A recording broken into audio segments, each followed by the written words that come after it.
We've got nothing better to do than watch TV and have a couple of brews. Don't talk about anything else. We don't want to know. We're dedicated to our favorite shows. Saturday Night Live, Monday Night Football, Jefferson's, Vegas. Hey everybody, Mr. Eric Jenkins coming at you with a brand new video, and this is a update video on the Criterion Challenge, 30 days and 30 films in 30 days. Right now we're on week 3. The day that I'm recording this is the 22nd of June, which means we only have about 8 days remaining. And right now I'm at about the halfway mark of what films I've watched.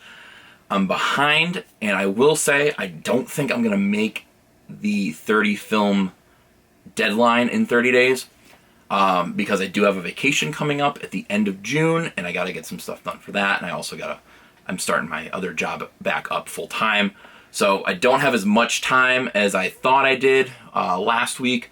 But that being said, I still am going to cover 30 Criterion films. Once I come back from vacation, I'm gonna bang out the rest of it.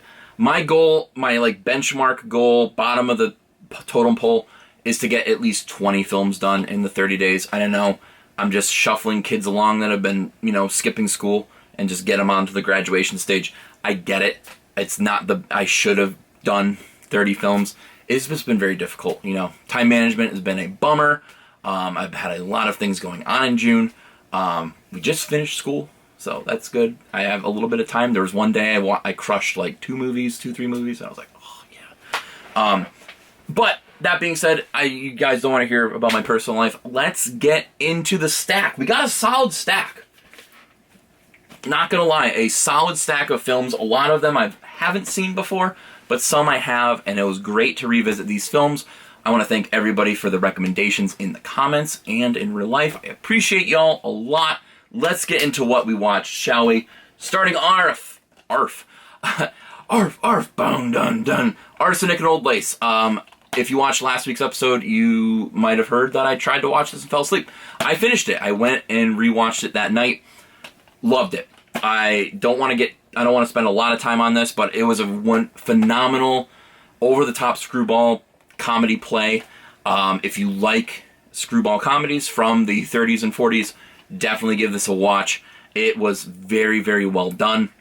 There's some great jokes. I found out Boris Karloff was supposed to be in the film, so the cousin character of Cary Grant was supposed to be played by Boris Karloff. They make a couple jabs at him, like, you look like Boris Karloff, and then he didn't like that.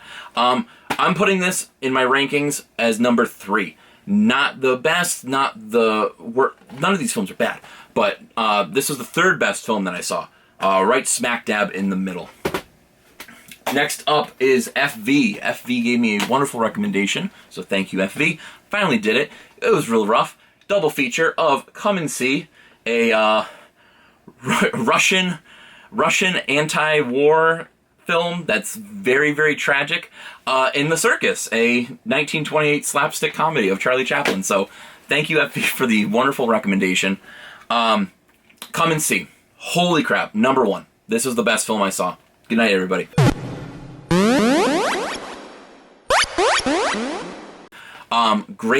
Great war film. A lot of people say this is the best war film ever made.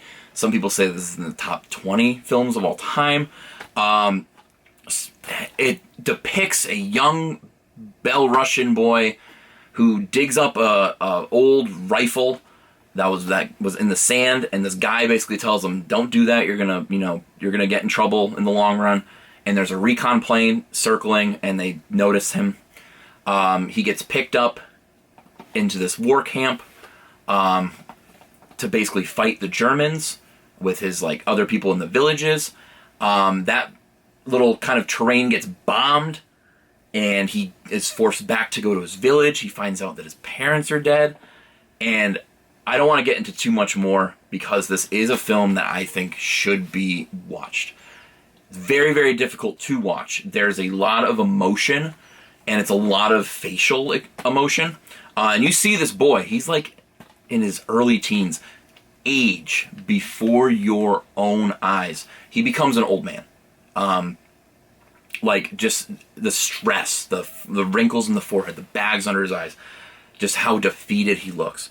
A lot of really great symbolism in this film, and you see how tragic war can be. A lot of it is over-dramatized in a sense. Some of the explosions are very, gargantuan, not Michael Bay-esque, but, they're big. But there's some rough elements in here, and it's a great watch. It's a lengthy bastard. It's almost 2.5 hours long, and it is a very, very tough film to watch.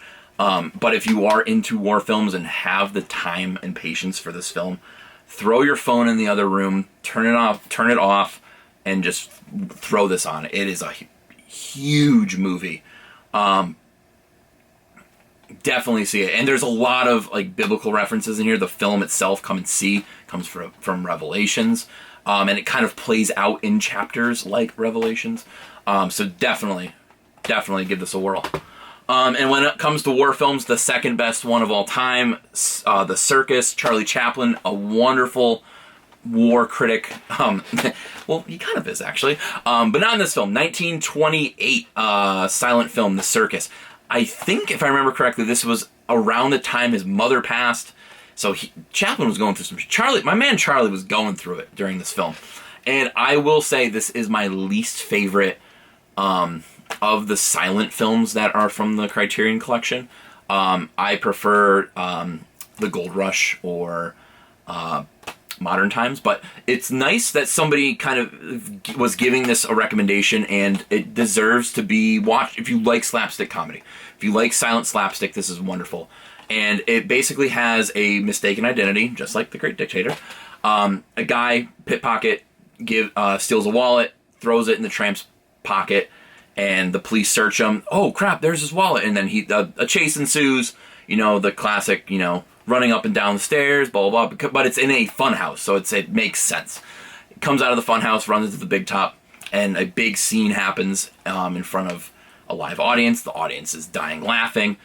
The ringmaster decides to try and recruit the tramp, and he can't be funny, which is very, in Chaplin fashion, very funny, because he wants everything to be as natural as possible. So when it's forced laughter, doesn't hit.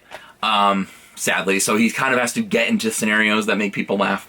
And the tramp falls in love with a girl who rides a horse in the circus, but is mistreated. So he's stands up for her. And then there's a hunking character that wants to, that steps in between them. And there's a love connection in there. But it's a great film overall. It has a really great ending where everyone just leaves and the tramp just kind of just waddles off like most of his movies, or most of his shorts. But this one, sadly, is at number 6. Not my favorite Chaplin film, like I said, but it did it justice. It made me laugh. This one didn't make me laugh. This one did. So thank you, FV, for the wonderful recommendation of the palate cleanser. I do appreciate that. Next up, I want to apologize because when I first talked about this film, I thought it was a film noir. It is not. It is actually a classical Hollywood cinema drama. Only Angels Have Wings, a 1939 Cary Grant joint. Really interesting film about a fictional island off the coast of Peru that flies mail to and parcels to different parts of the world. But it's known for having treacherous rain and wind and snow because of its location. And a lot of pilots pass away, and this little hub that Cary Grant's character kind of manages has a lot of people that pass away due to the weather and the shitty airplanes, for lack of a better term. So a woman comes in, will they, won't they, kind of love ensues, but she witnesses somebody die. Literally her first night, he just crashes his plane, and she's like, oh, that's real life. And Cary Grant's is like, yep, that's the way the cookie crumbles, kind of thing. And then they find out that there's a clause that could happen. There's a deal. If they can get 6 months of no missed mail, they can get more money from the government to get better planes, which can then They can travel through the wind and the wind and the willows and all that fun stuff.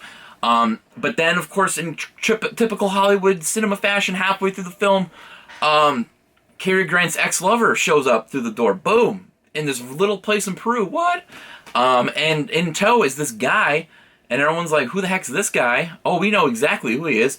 He jumped out of a moving plane, and a guy, a mechanic, died with the plane. He jumped out, plane clashed. Brother works there. Now there's button heads. And Cary Grant's got to slither in and be like, yo, that's not how this works. We got to have a happy ending here. No one's fighting anybody.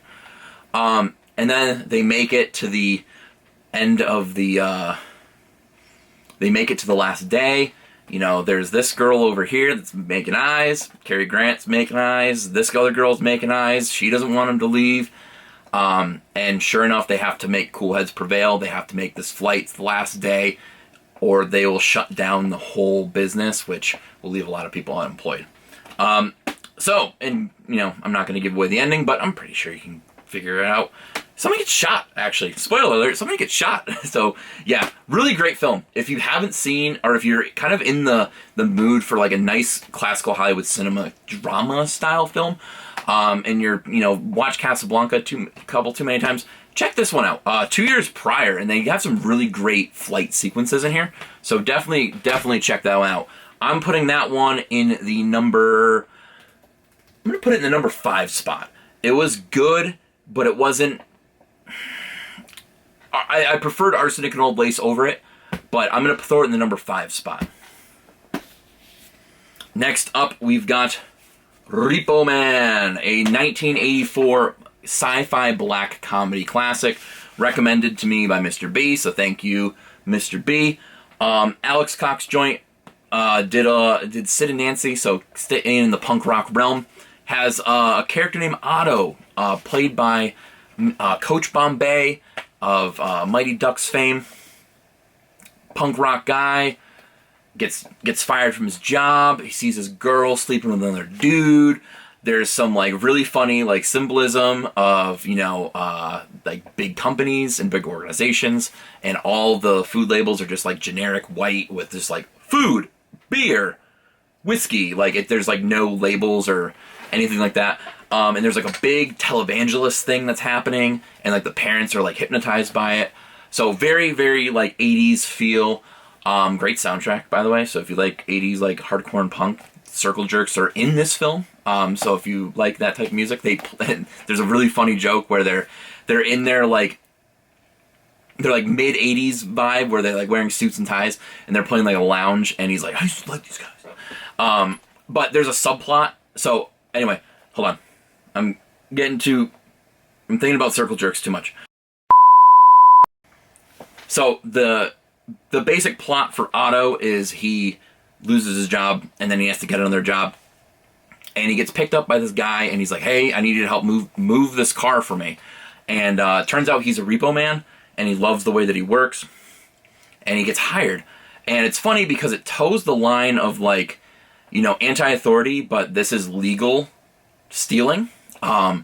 Whereas his friends are, like, robbing stores and killing people, and he's like, I'm stealing things legally. But it's funny because they also work with the police. So it goes against like the all cops are bastards kind of movement, and and then he like ditches his clothes to like wear like a suit and tie because you need to trick the old people into giving you their stuff. So really, really funny. And then there's a subplot to that where there's a Chevy Malibu that when you open the trunk you just get obliterated, and it's driven by this like whacked out, lobotomized like ex-scientist. So now there's a bounty for the car. But, you know, Otto knows that there's a girl looking for the car, too, so he's trying to help both people because the money can help the company grow and start their own firm, but it can help the girl so he can get laid and, you know, all this other fun stuff. Really, really fun film. If you like the 80s punk vibe in Cali, this is definitely a watch. This is going to be my number... Put it in the last spot that I didn't put. Because the next movie's number 2. I forgot how to count. And lastly, we have noted as the greatest film of all time, we have Citizen Kane. 1941 RKO from the Top Rope film, written, directed, and starring Orson Welles. A very interesting film. If you haven't seen this film, it's worth a watch. And it's weird because like a lot of younger people have heard that this is the greatest film of all time, and they think it's boring. Everything's in focus. How is it going to not be boring?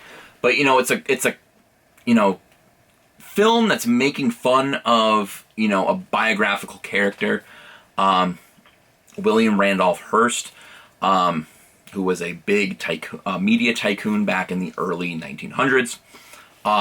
And Orson Welles plays Charles Foster Kane, who we are let into his window, and we hear the last words that he ever said, which was Rosebud. He drops his snow globe, and then we see somebody like pronounce him dead. And we are with the news organization that's trying to figure out what Rosebud means. Family Guy ruined this for me when I was in school because there's a really clever cutaway gag that they use. But come along with me, and you kind of figure out the life of Charles Foster Kane, going through his adopted father figure, who is also like one of the richest men in the world, through his early accounts of writing about it. We also talk with his second ex-wife, and his business partners. And there's some great scenes in here. The clapping meme is from this. There's just some great stuff overall. And my wife was like, I want to watch a movie, but I don't want to watch anything. I want to watch something that is not going to take a whole lot of time. And this film, honestly, it's 2 hours long, but it felt like an hour. Orson Welles did a phenomenal job, writing this film. It's very clever and very funny. There are a lot of great shots to analyze. This is why this is the quintessential Film 101 film. I loved it. And you figure out what Rosebud is. I'm not going to give that away. You can figure it out. There's essays written about it out the wazoo. But really, really great film. And what Orson Welles did to his body for this film is crazy, because Orson Welles was a dime. He was a good-looking dude, and he like aged himself, and he like got fat, and he like tried to lose some of the weight, and it really fucked him over in the long run. Citizen Kane, number 2. I think it's wonderful. I think it's a easy top dog of a film. Has some great lines in it. Bernstein's the best character in this film, hands down. He's my favorite. But definitely give it a watch. I'm putting it at the number 2 spot. And then there's the rundown right there. Thank you guys so much for checking this video out. If you enjoyed it, leave a like, subscribe for future content, and I'm hoping to see you guys in the next video before I go on vacation. I'll give you a rundown of what I watched prior to vacation. Until then, I'll see you guys later. Peace out. Looks like I better straighten out the plate.